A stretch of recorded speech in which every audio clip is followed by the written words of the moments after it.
Voters do not agree with these despicable women on The View. They are wildly out of touch with the vast majority of Americans, and frankly, they should seek immediate help. And this is why, of course, she's on The View and not working for the most powerful man in the world, because Karoline would wipe the floor with you bitter banshees any day. Joe Biden knows how to do this. Yes. He knows how to do this. He's quite good at this.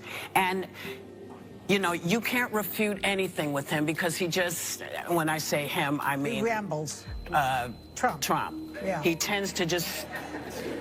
But can I mention one thing? So, a few days ago, we brought you the epic verbal showdown between the new White House press secretary, Karoline Leavitt, and Whoopi Goldberg.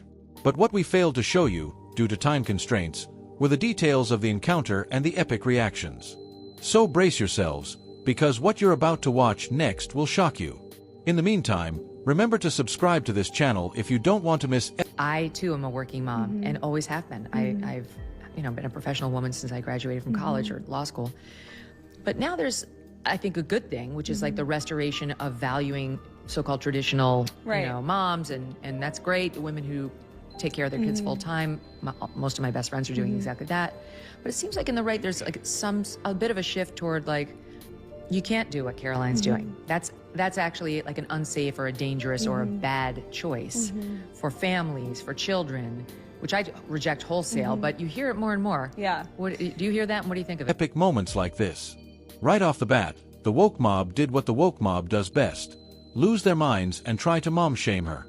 Because, apparently, if you dare to outwit the self-proclaimed queen of woke, Whoopi Goldberg, her minions will descend like Twitter trolls on a trending hashtag.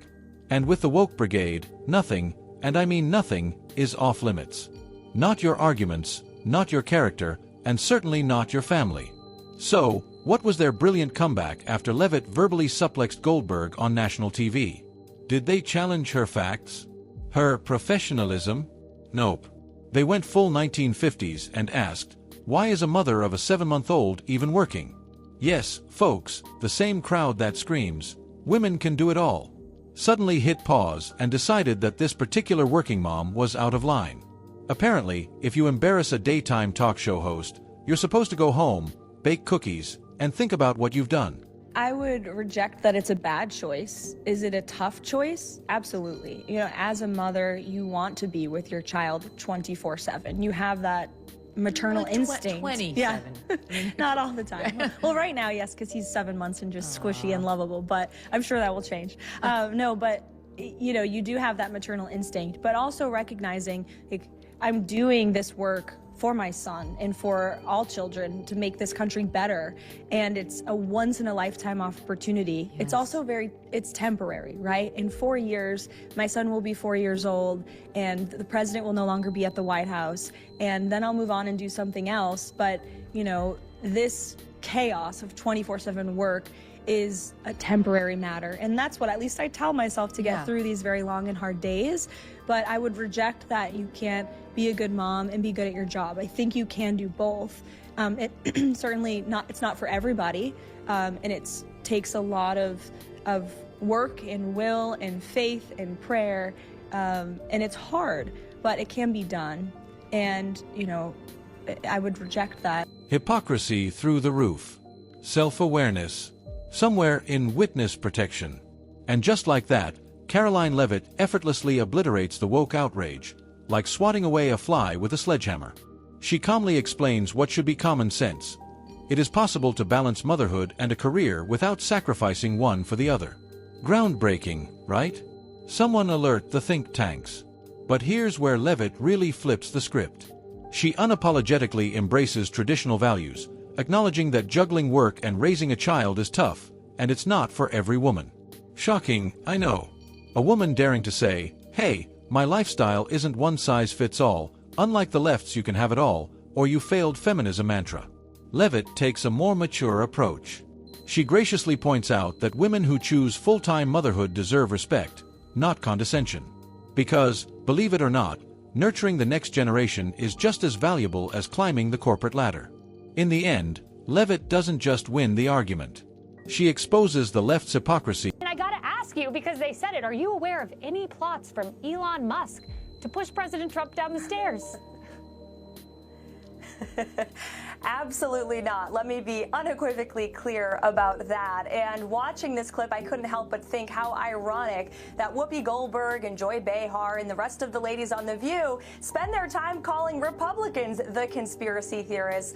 But they have been wrong about everything they have said over the last couple of years. They likened President Trump to Hitler. They have mocked him. They have shamed him. They have lied about him consistently on their show. And it was a joy to watch them on November the 6th when they realized that tens of millions of Americans do not listen to the lies that they have spewed. These women are completely out of touch with reality. For what it is, performative empowerment with a side of mom shaming. But if you thought the left couldn't get any worse, they surprise you with a new low: conspiracy theorists. Yes, you heard that right. The left, the self-proclaimed champions of facts, evidence, and logic, have officially traded their science as real yard signs for tin-foil hats. They've sunk to the level of low-budget conspiracy theorists you'd expect to find ranting on a street corner with a cardboard sign. And their latest mind-blowing theory? Brace yourself for this one.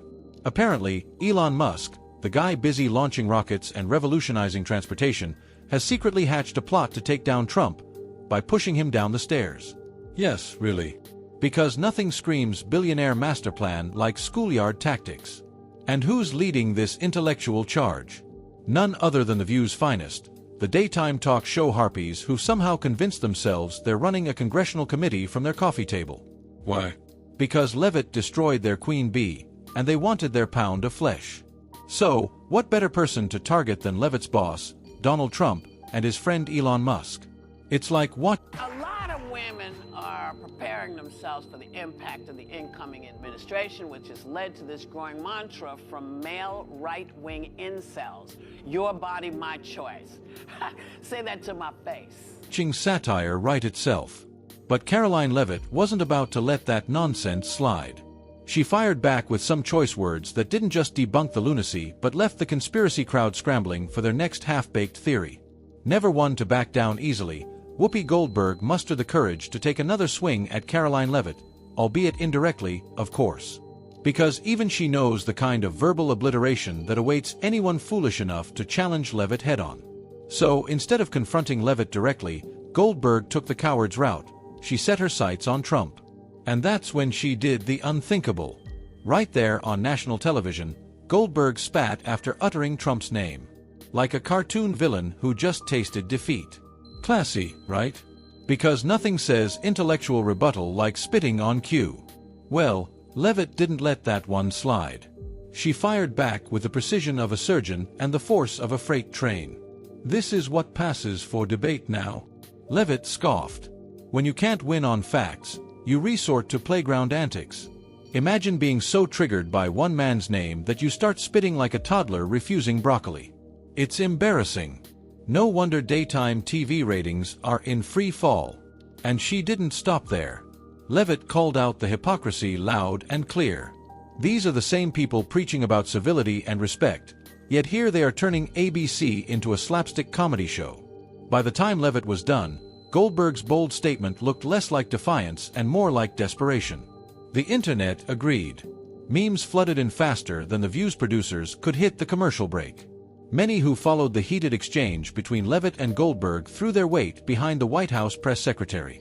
One wrote on social media, "These women are going to have to hide at some point. I wouldn't feel comfortable walking down the street if I were..." But you must have really wrestled with how you were going to meet the high bar set by Karine Jean-Pierre. Was that... Sorry, was that out loud? No, she was terrible. Yeah. I mean, come on. Yeah. So, Yeah. how has your approach differed, would you say?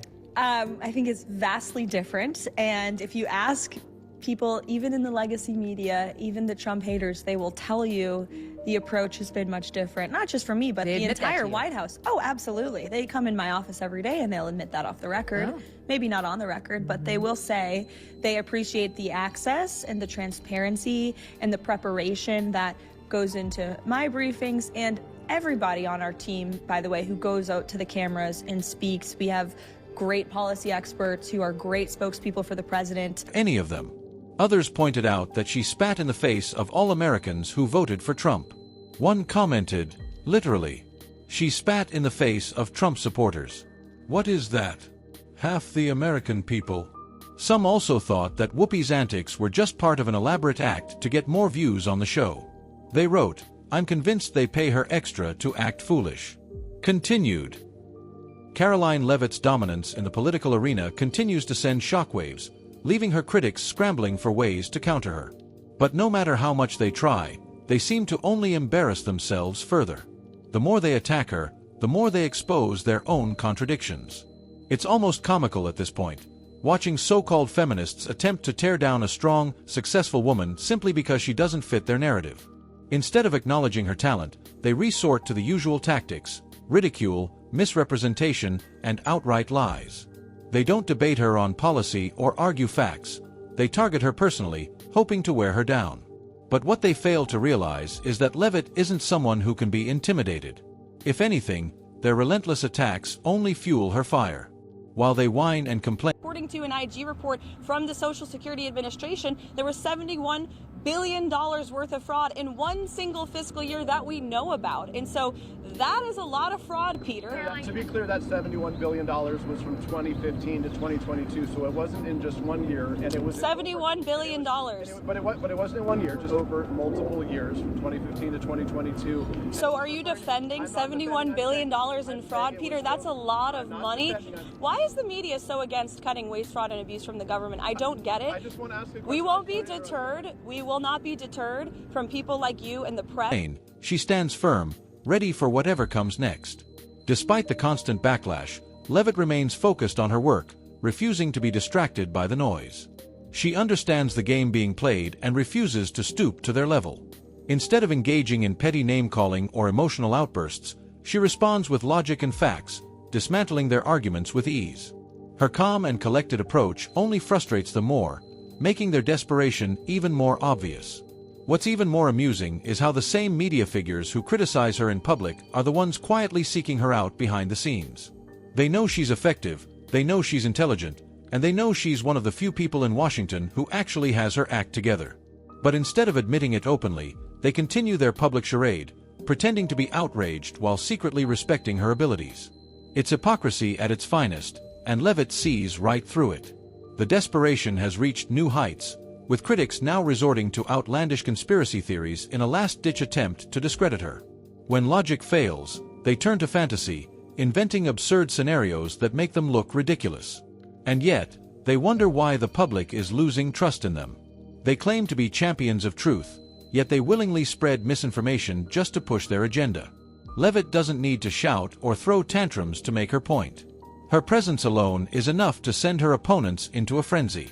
While they scramble to find ways to tear her down, How do you prepare? Because you can't know everything, and you could get asked anything. And unlike Karine Jean-Pierre, you're not out there reading and furiously flipping through your tabs to try to find an answer somebody else has written for you. Yeah. So how are you preparing? So I did prepare a binder for the first briefing. My great assistant, Keegan, put it together. And then I showed up to work, and it was like this thick.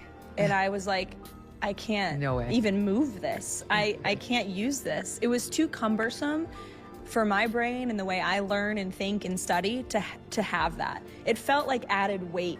And I said, I want to just go in there and speak from my mind and from my heart. Like your boss. Like my boss. And I've been working for my boss now on the campaign. I know the policies we're enacting. We've been talking about them for years.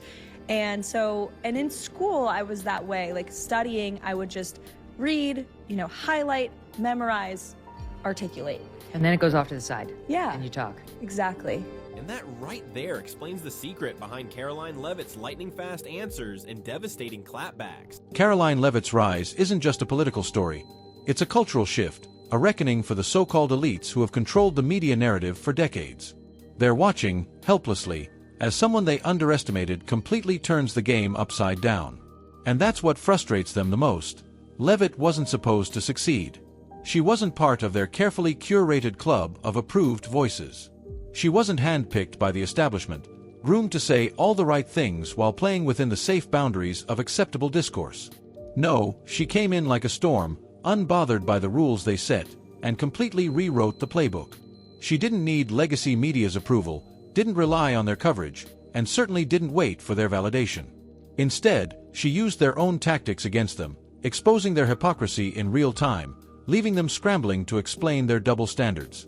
And now, as she continues to dominate the conversation, her critics are reaching new levels of desperation. First, they tried to ignore her. When that didn't work, they tried to mock her. When that backfired, they went after her personal life, questioning how she could possibly be a mother and still have a career.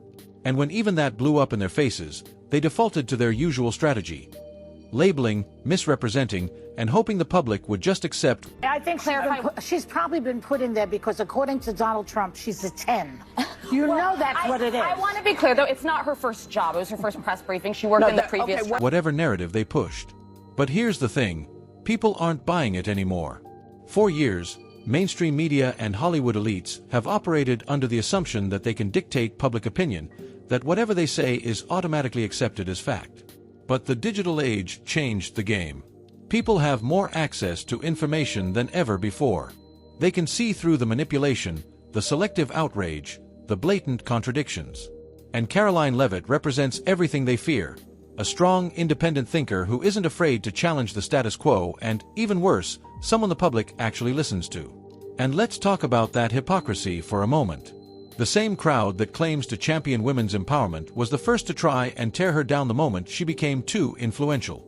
The same voices that constantly tell women they can have it all suddenly decided that Leavitt should stay home instead of working. Imagine if she had been a liberal press secretary. Would they have questioned her ability to balance motherhood and a career? Of course not. They would have celebrated her as an inspiration, plastered her face across magazine covers, and turned her into a symbol of modern feminism. But because she doesn't parrot their talking points, she's met with nothing but hostility. And that's the pattern we've seen over and over. She's a very nice-looking lady, but it isn't true that that's why she got the job. She got the job because she was the national spokesman for the campaign, and she did a very good job at in that role. And the campaign was hugely successful and communicated very effectively. That is why she got the job. Even if Karoline Leavitt weren't a pretty lady, even if she were a male, gremlin, monstrous-looking fellow, she still would have gotten the job based on how effective the campaign communications was. Furthermore, Karoline Leavitt ran for Congress. I was talking to Roger Stone about this when we were trying to figure out who the picks for the administration were going to be. He said, I think Leavitt's going to get the White House press sec job. I think she earned the job, and I like that she has been in the fire. She's run for office. Over again. If you're a conservative woman with a voice, you're a threat. If you refuse to fall in line, you must be silenced. Look at how they treated Sarah Huckabee Sanders, Kayleigh McEnany, or any woman who dared to break free from the ideological mold they created.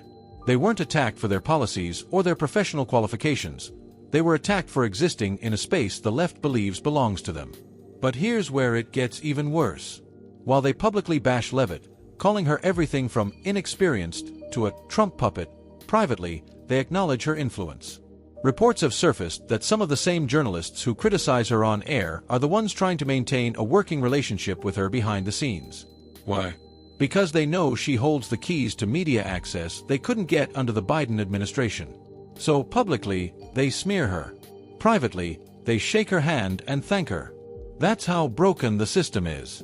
It's not about truth. It's not about ethics. It's about control. And when someone like Leavitt refuses to play by their rules, they panic.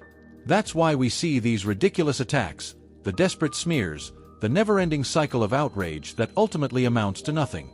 And speaking now to the cackling witch herself, Joy Behar from The View, whose jealousy is something to behold. Here is her assessment of Trump's new White House press secretary, Karoline Leavitt. I think she's probably been put in there because, according to Donald Trump, she's a 10. You know that's what it is. I want to be clear, though, it's not her first job. It was her first press briefing. She worked in the previous Trump administration. The ever-empowering feminist, Joy herself, everyone. And this is why, of course, she's on The View and not working for the most powerful man in the world, because Karoline would wipe the floor with you bitter banshees any day. Of desperation, let's not forget the latest conspiracy theories floating around. At this point, the left has completely abandoned logic in favor of full-blown paranoia. The same people who once branded Trump supporters as conspiracy theorists are now peddling the most absurd nonsense imaginable. The latest. That Elon Musk, yes, the billionaire running multiple high-tech companies, is secretly plotting to push Trump down a staircase to take him out of the race. You can't make this up. And who's at the forefront of these ridiculous claims? None other than the same daytime talk show hosts who, just last week, were calling for civility and reasoned discourse. They've officially traded their science is real signs for tinfoil hats, proving once again that their outrage is never about principle, it's about convenience. And while all of this is happening, where's Karoline Leavitt? Is she panicking? Is she lashing out emotionally, like her critics? No. She's doing what she always does. The CNN guy, Jim Acosta? Oh wait, he's not on CNN anymore. That's right. He was like, it was just so, I would say, you don't mind the aggressive questions, you take the aggressive questions, but it was just always to the point that it was like, how do you destroy Donald Trump? How do you destroy the individuals of staff? It was so, when they do say Trump derangement syndrome, and I do think that there's also Elon Musk derangement syndrome happening too with the media, because they don't know how to handle it. How do you view that differently from the first administration till now? Because it was a lot of dealing with Russian hoax at the beginning, special counsels. It was constant because the media was trying so hard to, and they never apologized, right? They didn't apologize about the Russian hoax. Yeah, that's right, they didn't. So this time around, it's a very different strategy that you all are taking forward. What is that strategy? Well, first of all, since you brought up Jim Acosta, he's been saying some not so nice things about me online, and I've resisted responding, but since you brought him up, I'd like to say, let's go. Jim, at least I have a job, Jim, okay? Just saying. She's proven time and time again that she's more than capable of handling the heat. And that's why the left is so desperate to take her down, because they know they can't. At the end of the day, this isn't just about Karoline Leavitt. This is about a much larger shift happening in the political landscape. The old guard is losing its grip. The media no longer controls the conversation the way it once did. The elites who once dictated public opinion are now struggling to keep up with a world that no longer relies on them for information. And Karoline Leavitt, she's not just surviving in this new era, she's thriving. Her success is proof that the establishment's tactics are failing. Their smears, their outrage, their hypocrisy, it's all crumbling in real time. And no matter how much they scream, no matter how many hit pieces they publish, no matter how many conspiracies they invent, they can't change the simple truth. Karoline Leavitt is winning. And they can't stand it.